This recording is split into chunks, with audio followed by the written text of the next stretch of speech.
Bonjour à toutes et à tous et bienvenue à suivre votre édition du journal hebdomadaire sur la chaîne qui met la femme au cœur de l'actualité. Voici les titres.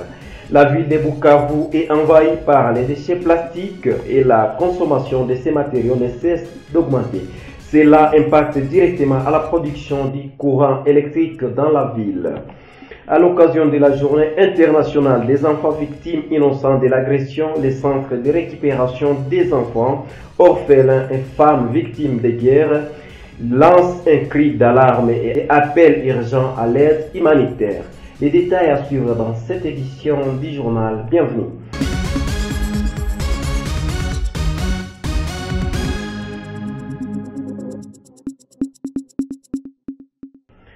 À l'occasion de la journée mondiale de l'environnement célébrée ce 5 juin 2025, la lutte contre la pollution plastique s'impose comme une priorité mondiale. Pourtant, la ville de Bukavu, la gestion des déchets plastiques demeure un problème majeur avec les conséquences pour l'environnement et la santé. Les détails avec Kosna Mouigwa. Malgré les nombreuses campagnes de sensibilisation et les efforts des organisations locales, la pollution plastique continue de s'aggraver. Les plastiques omniprésents dans la vie quotidienne sont largement utilisés en République démocratique du Congo et Bukavu ne fait pas exception.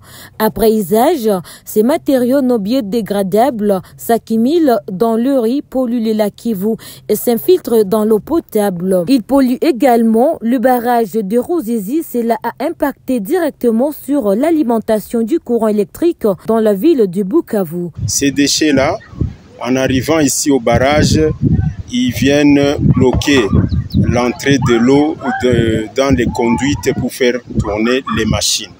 Et à ce moment-là, comme ce sont des machines qui fonctionnent avec l'eau, et donc les machines manquent l'énergie primaire et il s'arrête. Pourtant, les résultats tardent à se faire sentir. La ville de Bukavu reste envahie par les déchets plastiques et la consommation de ces matériaux ne cesse d'augmenter.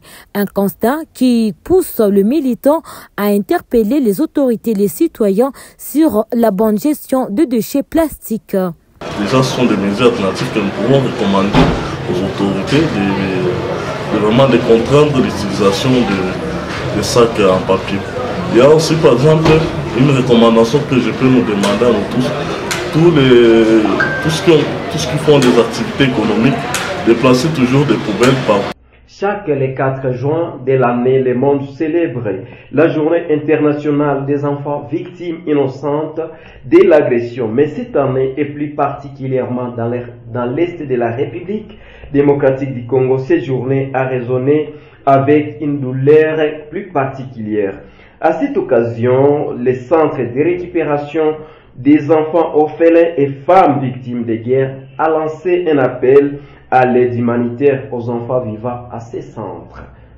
Lits sans sommier sans matelas, ces enfants crient au secours. Manque de nourriture, soins médicaux non assurés, c'est la situation des enfants orphelins, victimes innocents des agressions qui sont encadrés à ces centres de récupération. Un jeune encadré par les centres témoigne de la dégradation de leur quotidien. Comme nous vivons ici au centre Grofem, depuis l'occupation de la ville de Bukavu, vraiment, les modes de vie ne sont pas bons parce que nous, ici au centre Grofem, nous vivons par des apostolats.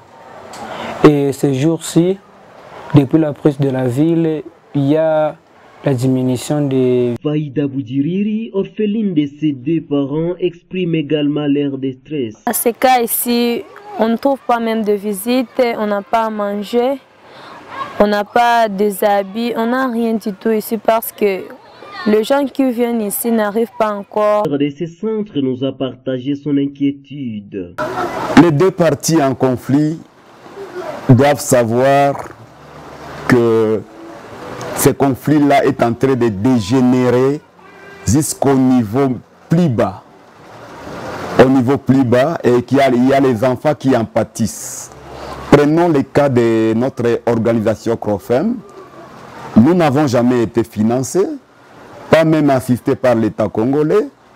nous étions en train de bénéficier des assistances, des apostolats venant des personnes de bonne volonté, qui œuvraient par-ci par-là, qui étaient embauchés par-ci par-là. Et maintenant, la suite à ces conflits-là, les personnes de bonne volonté ont été dispersées. Les uns au Burundi, les autres à Kinshasa, les autres, chacun s'est sauvé de sa manière pour amener sa famille là où se trouve la province qui n'est pas encore infectée par les conflits. Maintenant, nous là, les enfants qui bénéficiaient de ces assistances sont abandonnés à leur triste sort. Il lance un appel urgent. Nous les demandons au niveau international qu'au niveau national qu'ils puissent s'asseoir autour d'une table, qu'ils puissent trouver un compromis afin que les enfants puissent commencer à revivre encore. Une avancée significative pour l'éducation des jeunes filles qui se présentent à la tête des candidats finalistes au Sud Kivu. Lors de la cérémonie d'ouverture des prêts préliminaires, ce lundi 2 juin 2025 au collège Alpha-Diri, l'inspecteur principal provincial a révélé un chiffre marquant de 22 290 filles, soit 52,2% des candidats inscrits aux examens préliminaires. Débutant ce lundi et se clôturant ce jeudi, 44 339 candidats inscrits répartis sur 111 centres d'examen à travers la province, 48 à Bukavu et 63 à l'intérieur. Les filles surpassent légèrement les garçons qui comptabilisent 22 239 candidats, soit 49,8%. Cet équilibre témoigne d'une prise de conscience collective de l'importance de l'accès à l'éducation pour tous. Face aux préoccupations sécuritaires, le gouvernement provincial représenté par Emmanuel Birato, nommé par l'AFC 123, a tenu à rassurer élèves et parents. Youfopis DRC, en partenariat avec Réapret, vient de lancer un projet Tunaweza ce jeudi 5 juin 2025 à Bukavu à l'hôtel Monkauzi. Une initiative visant à renforcer la résilience socio-économique des... Ces projets s'inscrivent dans la continuité du programme Paix Entrepreneuriat et ciblent principalement les femmes à faible revenu affectées par l'absence d'accès aux ressources financières à cause de la fermeture de plusieurs institutions bancaires et coopératives. Aujourd'hui, Youth for Peace, en partenariat avec l'organisation Rapret, vient de lancer le projet Tunaweza. C'est un projet qui vise à renforcer la résilience socio-économique des femmes dans la province du Sud Kivu. En tant qu'objectif spécifique, ce projet vise à promouvoir l'autonomisation des femmes, mais également renforcer former les femmes et les jeunes filles sur leur rôle qu'elles ont à jouer dans la promotion de la paix et la résolution pacifique des conflits. L'une des participantes a remercié les organisateurs de cette activité. Ce projet va nous aider peut-être à aider nos familles pour que nous allions devant. Chaque association villageoise d'épargne et de crédit a sa façon de faire. Nous, notre contribution viendra renforcer le capital de l'association villageoise d'épargne et de crédit. Et ça va continuer à fonctionner tel qu'il fonctionne selon les... Afin de contribuer à la consolidation de la paix et renforcement de la cohésion sociale au Sud Kivu, à travers la mobilisation et la capacitation des acteurs communautaires clés pour la sensibilisation et la prévention des conflits. Les consortiums des 3 organisations nationales Hope and Peace DRC, ICAF et ACDRCDC vient de lancer son programme d'éducation pour la paix et la cohésion dans les pays des Grands Lacs. C'est vendredi 6 juin 2025 à Bukavu à l'hôtel Résidence.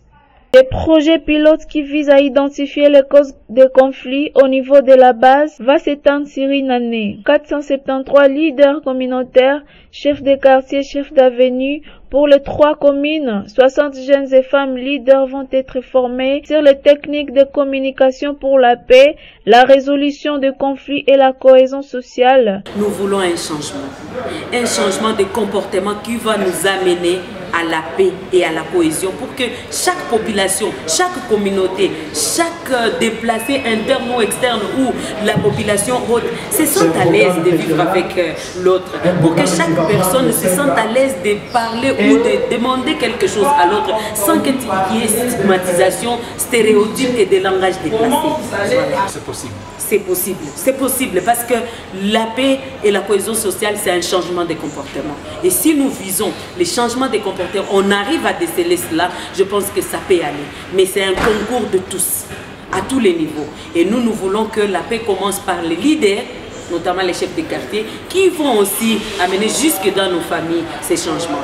Les espérances les plus ridicules ont été quelquefois la cause du succès extraordinaire, disent les sages. C'est la fin de cette édition du journal. Merci de l'avoir suivi. Rendez-vous à la semaine prochaine.